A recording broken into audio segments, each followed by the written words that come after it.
Olá pessoal! Vocês sabem como é que foi que surgiram os vibradores na humanidade? Hoje nós vamos falar o porquê a questão cultural baniu o clitóris como sendo um dos principais órgãos de prazer sexual na mulher. É importante analisarmos o quão a história pode esclarecer alguns padrões e costumes sexuais. Gostaria de começar citando um dos maiores filósofos de todos os tempos, Aristóteles.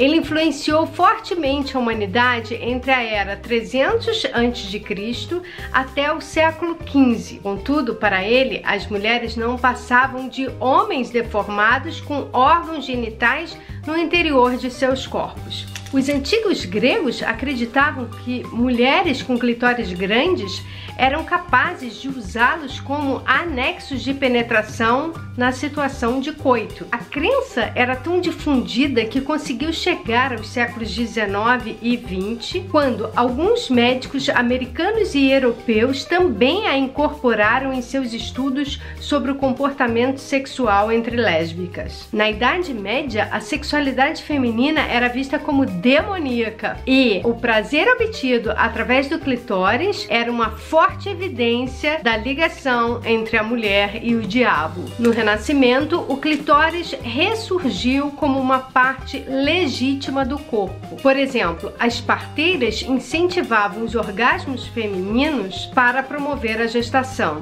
Os anatomistas começaram a incluir o clitóris como uma das partes do corpo da mulher. Contudo, alguns deles se referiam a esta parte, ou seja, o clitóris, como sendo o órgão da vergonha na mulher. Na era vitoriana, o orgasmo era considerado desnecessário, inapropriado e insalubre. Como resultado, milhares de mulheres começaram a manifestar sintomas físicos tais quais ansiedade, insônia, irritação, fantasias sexuais, sensação de peso no baixo abdômen e uma estranha umidade entre as pernas. Todos esses sintomas foram considerados uma síndrome a que deram o nome de histeria. E como os médicos tratavam os casos de histeria? Eles passavam óleo vegetal nas mãos e nos dedos, introduziam alguns dedos na vagina de suas pacientes ao mesmo tempo em que pressionavam o clitóris. Resultado: surpreendentemente,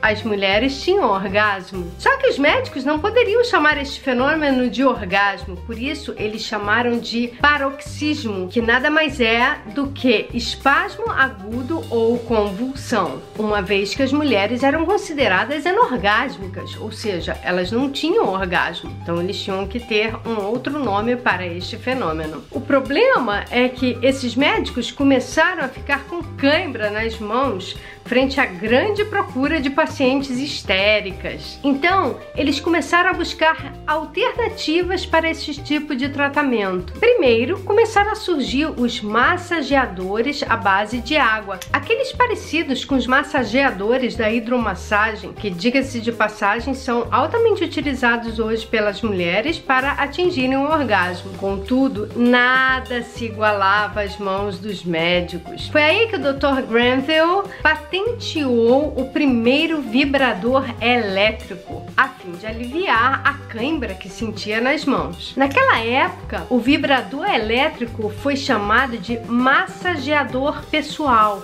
e as pacientes foram incentivadas pelos médicos a curarem suas histerias em casa. Mas em 1920, esses aparelhos começaram a surgir em filmes pornográficos. Então, foi exposto o uso erótico daqueles objetos salvadores hospitalares, que se tornaram inaceitáveis de serem utilizados pelas mulheres. Isto perdurou até os anos 70, quando as feministas trouxeram a atenção para o clitóris e esses aparelhos voltaram a ser utilizados. Por hoje é só. Obrigada pela atenção de vocês. Visitem o meu canal, inscrevam-se nele, deixem suas sugestões, seus likes e até uma próxima oportunidade.